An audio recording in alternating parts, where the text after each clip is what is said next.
We're joined by the market manager, Jeremy Brown, once again here on the MegaCast. Jeremy, thanks for being back with us. Hey, thanks for having me back. Appreciate having you back. So you're going to have a little bit of a Dream Cruise crossover at this weekend's market. What's that going to be like? Well, this weekend, we've got actually event-wise, we don't have any programming this weekend, but we've got lots of vendors here. With fresh produce, it's all coming in the fields right now, so you're going to find it here. The corn is in, the melons are in. Come out and get your produce. I mean, there's a ton of it here. You're buying directly from the farmer, which is great. I don't know if it actually tastes better or if you think it tastes better because you know the farmer. It's probably a little bit of both. But if you're hitting the Dream Cruise, come on over and pick some stuff up for your barbecue in the afternoon. We're joined by Jeremy Brown. He is the market manager at the Oakland County Farmers Market, and there's plenty of other special events that are coming up later on this month, and as well as in September. You got Oakland Uncorked, the Corn Roast, Healthy Oakland Partnership Senior Market Day as well. All that coming up. What has been the focus on these events as you're heading into the fall season and starting to transition away from summer? Well, it's nice this year now that, COVID had subsided. We're starting to do all the programming that we hadn't done in the past, this last year. The closest one coming up is Oakland Uncorked, which is a food and wine night. The farmers market partners with the Waterford Area Chamber of Commerce. And this year, our charity partner is Soil to Service, which is a culinary program. And their mission is providing education, awareness, and experiences designed to enhance the livelihood of individuals and communities while supporting a sustainable food system.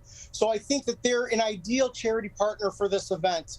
And what does this event entail? The ticket price is $50, but for that, you will have an opportunity to sample up to 50 different wines.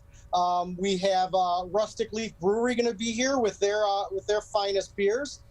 We also have over a dozen restaurants scheduled to be here, including Slow's Barbecue from Detroit is coming up. Dorsey Culinary Academy will be here. We've got Square One Eats and Treats, and even our regular barbecue vendor, Redwood Grill, which is hugely popular.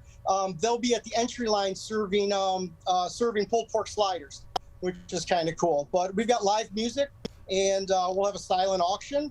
And so that's a really good event. And if that's something you think you'd like to participate in, you can go to the waterfordchamber.org and purchase your tickets. Again, $50 per person, but I think it's well worth it. I'd like to attend the event one year and not have to put it on. I get to sample some of the food, but I can't drink the wine, unfortunately. Well, there'll be a time at some point down the line. Jeremy's got to have some fun too. Come on, someone else take over. Give him a day off. We're joined every once in a while. Yeah, every once in a while. We're joined by Jeremy Brown. He is the Oakland County Farmers Market manager with us today on the MegaCast. And of course, you said there's no special programming at the market this weekend, but there are special activities that are constantly taking place at the Oakland County Farmers Market. And one of those that will be happening is tomorrow, on Saturday, where they'll have Studio 8 Fitness of Waterford holding yoga at the market. What are some other common just pop-up programs like that are activities that are available at the farmers market beyond going to the market and engaging with the vendors? Well, some of the other events, we do have an art show coming up on October 10th, and that's being held with Kigo Art Sale. And we'll have, a lot of local artists, and it's anywhere from, handmade magnets that can go on your fridge, or really detailed paintings. That's a good event we've got coming up. The Oakland Conservation District is here on a regular basis. They'll be here on the 11th. Providing conservation information. I think on the 11th they're going to be doing water testing. So you can bring in a sample of your water and they'll do some testing. Forgive me, I don't remember exactly what they're testing for, but they're going to tell you if there's anything you need to be concerned about in your water. Also with the, in addition to the yoga, Studio 8 is also now doing Tai Chi immediately following their Saturday yoga. So that's kind of cool. We've got a big grassy area over on the west end of the market, and I like to utilize that for events. It's just such a nice setting and works out perfectly. But let's see, we've got, we'll touch on the corn roast. The season, the corn is in, And Yeah. fortunately, I've got probably a half a dozen vendors that do have the corn. I think they're all great, but they all taste a little bit different. And so on September 4th, Prelit Farm, which is out in Britain, Michigan, they've been coming here since the 70s, our largest vendor. They, along with Van Hootie Farms from Armada, they are donating the corn, and then Redwood Grill is cooking it up for us, and then we'll have volunteers serve it out to the public. And that runs from 11 to 1 p.m. on September 4th. So you should come check that out, and maybe you can get 2 ears and see which one's better between the two. We talk about doing a friendly competition, but we haven't made that happen yet. Maybe this year. So Monday through Friday, 10 to 12 noon, you have 2 ears on the MegaCast. September 4th, you'll have 2 ears of corn. It's going to be a very fun afternoon there at the Oakland County Farmers Market. We're joined by Jeremy Brown, Market Manager at the Farmers Market here on the MegaCast today. And Jeremy, as we head into the fall season, do you have different or more varied vendors coming in for that season as opposed to summer? Are your current vendors transitioning some of what they provide at the market because of the upcoming fall season? How does that change as you head into the second, equally as busy time of your year? Yeah, that's a good question, because a lot of our vendors, they do transition. And I'll use Prelit Farm as an example. In the spring, they plant, I think it's 15,000 hanging baskets. They also have perennials and annuals and lots of different things. But then, as soon as the produce starts coming in, that's what they'll bring in. And then they shift into, once it start really the first week of November, they will transition into all the winter things. And that being, wreaths. They sell a ton of wreaths, garland, and grave blankets. So they'll transition like that. As well as several of our other farmers. They really, like right now, you may not realize it, but right now they're preparing for that winter season. Also, coming up real soon, you're going to start seeing the mums. It's summertime, it's hot. You don't think about those mums and asters and those kale planters that are coming in.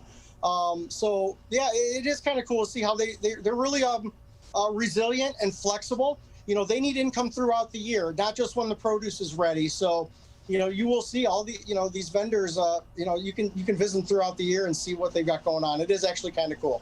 We're joined by Jeremy Brown. He is the market manager of the Oakland County Farmers Market. And Jeremy, we know that there's been some changes over the last year and a half as the farmers markets continue to operate during the pandemic. So what are your current hours of operation right now, and can we expect them to be changing anytime in the near future? No, we're Tuesday, Thursday, and Saturdays from May through December. And then during the winter months, we go to January through April, Saturdays only.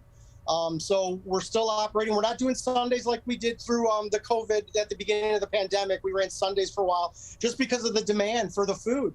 We were deemed an essential facility because of the food provided. We've been able to lessen the restrictions here. We come through all the doors now, masks, if you're vaccinated inside, you don't need to worry about that. So we don't see any changes when it comes to our hours of operations and what we provide. I think people would be surprised if, when they come out here to see, we have 4 different meat vendors, we have photographers, soaps and lotions. And of course, like I said, Redwood Grill. We're the farmers market, and the produce is the foundation. But I got to tell you, Redwood Grill, the barbecue, is our #1 requested vendor here.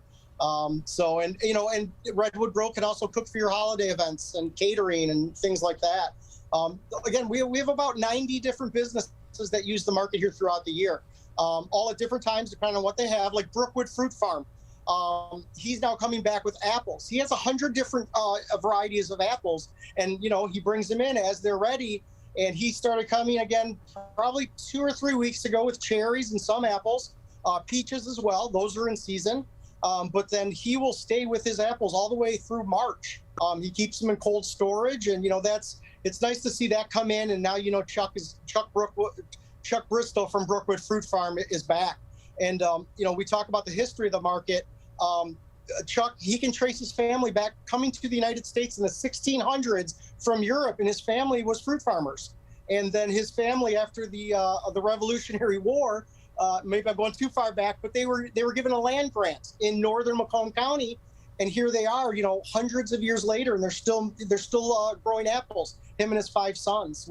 So there's a lot. I get goosebumps when you talk about that. There's a lot of value to that, and knowing these guys who grow this stuff, and you're supporting them, and also local employees. A lot of these guys, they come from long distances, and they hire people locally too. So the market, the money's staying here, and you're getting good stuff. We're joined by Jeremy Brown. He is the market manager for the Oakland County Farmers Market. Jeremy, just another minute with you before we'll say goodbye today. Is there anything else that you would like the audience to know about the farmers market at this time, or any other important information today? It's a hidden gem in Oakland County. It's funny how many people come to the market for the first time. They're like, wow, this place is awesome. How long has it been here? And I smile and say, since 1953. And they're always amazed. And, you find new customers. So, all these special events, we do these things to create awareness for the market. Again, the farmers, the handicrafters, they're the foundation. But if we can do some special events to bring people in, and you'll hear me say it all the time, create awareness. Just come on out. You're going to meet some great people, and you're going to be able to do some shopping. Again, recreation isn't just ball fields and playgrounds and campgrounds. It's social interaction. It's community, togetherness. Not trying to get too geeked out on Parks and Rec, creating destinations within the community and all those things. But come on out, go to oaklandcountyparks.com, and you'll see all the great things that we've got happening on a regular basis out here.